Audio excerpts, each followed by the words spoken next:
Hi everyone, welcome to dream job online classes. ఈరోజు మనం naval dockyard apprenticeship సంబంధించి ఆన్లైన్లో అప్లికేషన్ ఎలా అప్లై చేయాలి అనేది స్టెప్ బై స్టెప్ మనం చూద్దాం. అలాగే ఎవరైతే ఇండియన్ నేవీలో కానీ లేదంటే రైల్వేలో కానీ స్టాఫ్ సెలక్షన్ కమిషన్లో కానీ సెంట్రల్ గవర్నమెంట్ జాబ్ సాధిద్దాం, ఐటీఐ మీద సాధిద్దాం అనుకున్న వాళ్ళు మన ఛానల్ని సబ్స్క్రైబ్ చేసుకోండి. ఎందుకంటే మన ఛానల్లో ఓన్లీ టెక్నికలే కాకుండా నాన్ టెక్నికల్, అలాగే ఈ ఎలాంటి ఎగ్జామ్కి ఎలాంటి క్వశ్చన్స్ వస్తాయి అనేది కూడా మనం చెప్పడం జరుగుతుంది. అండ్ నెక్స్ట్ వచ్చేసరికి ప్రీవియస్ ఇయర్ క్వశ్చన్స్ కానీ ఎక్స్ప్లెనేషన్ కానీ ఇవన్నీ కూడా ఇస్తున్నాం. ముఖ్యంగా రైల్వేస్ టెక్నీషియన్స్కి, ఏఎల్పికి, జేఈకి, జూనియర్ ఇంజనీర్కి, అలాగే రైల్వే ఆర్పిఎఫ్కి, కానిస్టేబుల్, ఎస్ఐ మరియు ఎన్టీపీసీ మరియు గ్రూప్ డి సంబంధించి బేసిక్ సైన్స్ అండ్ ఇంజనీరింగ్ అంటే బేసిక్ సైన్స్ సంబంధించి ప్రీవియస్గా అడిగిన క్వశ్చన్స్, అంటే ప్రీవియస్గా 2016లో కానీ 19లో కానీ టెక్నీషియన్ క్వశ్చన్స్ ఏ విధంగా అడుగుతున్నారో ఆ క్వశ్చన్స్ ఎక్స్ప్లెనేషన్తో సహా నేను రోజు వీడియోస్ అయితే చేస్తున్నాను. ప్రజెంట్ అయితే 4 వీడియోస్ వరకు చేశాను. ఆ వీడియోస్ అన్నీ చూడండి. అవి మీరు ఎందుకు నేను చెప్తున్నానంటే ఆ వీడియోస్ అనేది మీకు నేవల్ డాక్యార్డ్లో చాలా చాలా ఇంపార్టెంట్. ఎవరైతే అప్రెంటిస్‌షిప్ కొడదాం, నాకు అప్రెంటిస్‌షిప్ కంపల్సరీగా రావాలి అని అనుకున్న వాళ్ళకి అది చాలా ఇంపార్టెంట్. ఎందుకంటే ఆ వీడియోస్ అలా మీకు ప్రిపేర్ అయితే సుమారుగా 35 మార్క్స్ అనేది వస్తాయి. ఓకే, సో అవి కూడా మీకు చూపిస్తాను. ఇందులో ఫస్ట్ ఏంటంటే ఆన్లైన్ అప్లై చేసేటప్పుడు చాలామందికి కొన్ని డౌట్స్ ఉన్నాయి. ఏంటి అంటే ఇప్పుడు మార్క్స్ చాలామందికి ఇప్పుడు ఏంటంటే అందరికీ పాయింట్స్ ఉన్నాయి. పాయింట్స్ ఉండేటప్పుడు మార్క్స్లో ఎలా కన్వర్ట్ చేయాలి, అలాగే ఫోటో సైజెస్, తర్వాత ఇమేజ్, సపోజ్ డాక్యుమెంట్ సైజెస్ ఏ విధంగా, ఇవన్నీ కూడా టోటల్ డిస్కషన్ చేసుకుందాం. ఎవరికైతే డౌట్స్ ఉన్నాయో వీడియో పూర్తిగా చూడండి, మీకు డెఫినెట్గా యూజ్ అవుతుంది. ఫస్ట్ వచ్చేసరికి మీరు ఆన్లైన్లో కింద రిజిస్ట్రేషన్ లింక్ అనేది ఇస్తాను డిస్క్రిప్షన్లో, అలాగే కింద టెలిగ్రామ్ లింక్స్ కూడా ఇస్తాను, మీరు చూసుకోవచ్చు. కింద లింక్ మనం క్లిక్ చేస్తే ఈ విధంగా ఓపెన్ అవుతుంది. అప్రెంటిస్‌షిప్ పోర్టల్ డైరెక్ట్గా IT26 అని. ఇక్కడ క్యాండిడేట్ రిజిస్ట్రేషన్ లాస్ట్ డేట్ వచ్చేసరికి 10 మే 2024 విధంగా ఓపెన్ అవుతాయి. ఇన్ కేస్ ఏమైనా డౌట్స్ ఉంటే ఈ యొక్క నెంబర్కి మీరు కాంటాక్ట్ చేస్తే సరిపోతుంది. 033-241-40047కి కాంటాక్ట్ చేస్తే సరిపోతుంది. అండ్ ఇంకా ఇవేంటి అంటే ఫస్ట్ రిజిస్ట్రేషన్ అవ్వాలి. రిజిస్ట్రేషన్ అయినప్పుడు మీ నేము, తర్వాత మీ ఫాదర్ నేము, ఇవన్నీ కూడా ఎంటర్ చేయాల్సి ఉంటుంది. మీ మొబైల్ నెంబరు, మీ ఈమెయిల్ ఐడి ఇలా ఎంటర్ చేసిన తర్వాత మీకు వెరిఫికేషన్ కోడ్ అనేది వస్తుంది. అది మీ ఈమెయిల్ ఐడికి లేదా మీ మొబైల్ నెంబర్కి రెండింటికి వస్తుంది. ఏదో ఒకటి ఎంటర్ చేసి వెరిఫై కోడ్ అని కొడితే మీకు ఒక మళ్ళీ యూజర్ ఐడి పాస్వర్డ్ అనేది వస్తుంది. ఆ యూజర్ ఐడి పాస్వర్డ్ అనేది మీరు క్లిక్ చేసిన తర్వాత మీరు సైట్లోకి ఓపెన్ అవుతారు, వెళ్తారు, ఇలాగా వస్తుంది.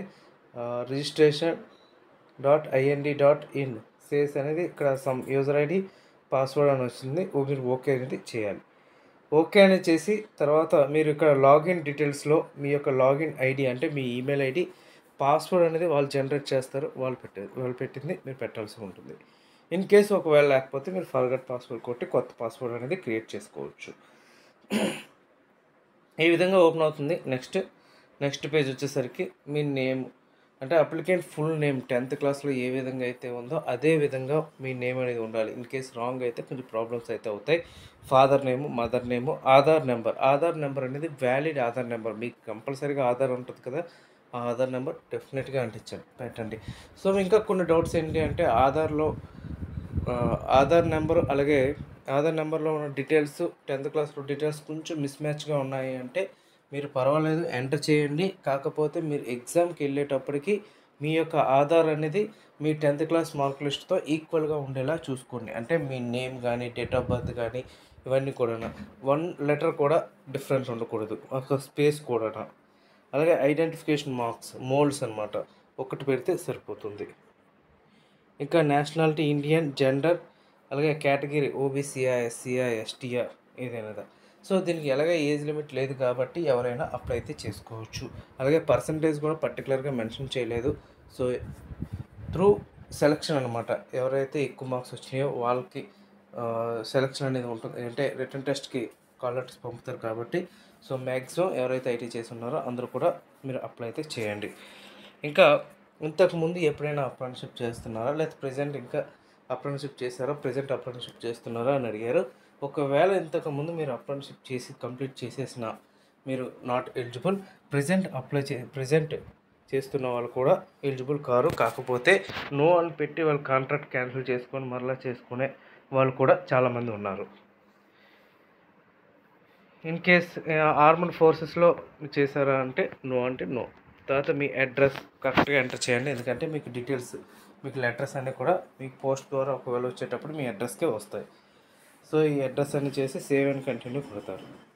అండ్ నెక్స్ట్ ప్రొసీజర్ వచ్చేసరికి ఇక్కడ basic details, educational details, documents upload and next final print. ఫైనల్గా మనం ప్రింట్ తీసుకొని మనం రాసుకోవటమే.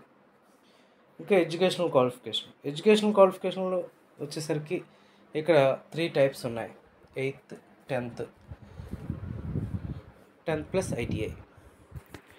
ఓకే, అంటే 8th అంటే ఓన్లీ రెగ్యులర్ పెట్టుకోవచ్చు. 10th అనేసరికి వేరేది ఒకటి ఇచ్చారు. అండ్ ఐటీఐ వచ్చేసరికి రిమైనింగ్ ట్రేడ్స్ అన్నీ కూడా ఉన్నాయి. ఫస్ట్ 8th స్టాండర్డ్ చూద్దాం. 8th స్టాండర్డ్ అయితే ఫస్ట్ మీ యొక్క బోర్డు, ఏ బోర్డు అంటే మీరు 10th డైరెక్ట్గా అప్లోడ్ చేయొచ్చు. కాకపోతే 8th సర్టిఫికేట్ మాత్రం పక్కాగా ఉండాలి. ఇయర్ ఆఫ్ పాసింగ్, ఎన్ని మార్క్స్కి ఎన్ని వచ్చినాయి, పర్సంటేజ్ అనేది ఆటోమేటిక్గా అదే జనరేట్ అవుతుంది. అండ్ అప్రెంటిస్‌షిప్ ట్రైడ్ ఇక్కడ రెగ్యులర్ అనేది వస్తుంది. సేవ్ అండ్ కంటిన్యూ క్లిక్ చేస్తారు. And next 10th standard with ITI అనేటప్పుడు ఇన్స్టిట్యూషన్ నేమ్, ఏ ఇన్స్టిట్యూషన్ 10th క్లాస్ ఏ స్కూల్ చదివారు, ఏ ఇయర్లో పాస్ అయ్యారు, ఎన్ని మార్క్స్ వచ్చినాయి, ఎన్ని మార్క్స్కి. సపోజ్ నాకు 8 పాయింట్స్ వచ్చినాయి. 8 పాయింట్స్ వచ్చేటప్పుడు నేను ఎలా అయ్యాలి అనేది చాలామంది డౌట్. సపోజ్ మనం ఎగ్జామ్ అయితే 100 మార్క్స్ మనం ఎగ్జామ్ రాస్తాం. ఒక్కొక్క పేపర్ 100 మార్క్స్కి ఎగ్జామ్ రాసేటప్పుడు మనకి 8 పాయింట్స్ వచ్చాయి అంటే ఒక సబ్జెక్టు అంటే 8 × 6 480 అంటే 80 మార్క్స్ వచ్చినట్టు. 100 మార్క్స్ రాసేటప్పుడు 8 పాయింట్స్ అయితే 80 మార్క్స్ వచ్చినట్టు. యాక్చువల్గా పర్సంటేజ్ క్యాలిక్యులేట్ చేసేటప్పుడు అయితే ఏ విధంగా క్యాలిక్యులేట్ చేస్తాం? ఇప్పుడు ఇంటూ 9.5 చేసి పర్సంటేజ్ అనేది క్యాలిక్యులేట్ చేస్తాం. సో మనకి ఆ విధంగా ఫిజిబిలిటీ అనేది ఇక్కడ ఎక్కడ అడగలేదు కాబట్టి మీరు డైరెక్ట్గా ఇంటూ 6 వేసేసి మీరు చేసేయండి, నో ప్రాబ్లం. ఓకే, మీరు 600 సపోజ్ 8 పాయింట్స్ వచ్చాయంటే 480 ఇక్కడ 600 అలా చేసేయండి, 80% వస్తుంది. ఒకవేళ అలా కాదు నాకు కరెక్ట్గానే కావాలి అంటే మీరు ఇంటూ 9.5 చేసి దాన్ని మార్క్స్ కింద ఇంటూ 6 కన్వర్ట్ చేస్తే పర్సంటేజ్ తగ్గుతుంది. కానీ ఏ విధంగా చేసినా సరే నో ప్రాబ్లం. ఓకే,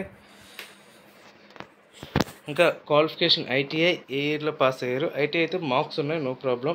ఇంకా ట్రేడ్ సెలక్షన్ ఏ ట్రేడ్ అనేది చూసుకోవచ్చు.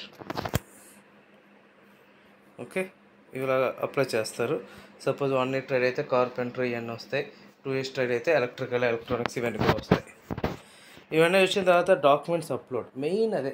చాలామంది ఏంటంటే డాక్యుమెంట్స్ అప్లోడ్ అవ్వట్లేదు, ఏ విధంగా అప్లోడ్ చేయాలి అని. మీరు బాగా గుర్తుపెట్టుకోవాల్సింది ఏంటి అంటే మన ఫోటోగ్రాఫ్ అనేది వైట్ బ్యాక్గ్రౌండ్ అనేది కంపల్సరీగా ఉండాలి. ఓకే, వైట్ బ్యాక్గ్రౌండ్ అనేది ఉండాలి. అండ్ లేటెస్ట్ ఫోటో ఉండాలి. ఆ ఫోటో 50 to 100 KB ఉండాలి. ఓకే, అండ్ ఇక్కడ ఇంకొక పాయింట్ ఏంటి అంటే photo should be without cap, Google's both years should be visible. అంటే 2 చెవులు కూడా కనిపించే విధంగా ఉండాలి. ఇది జేపీజీ ఫార్మాట్లో ఉండాలి.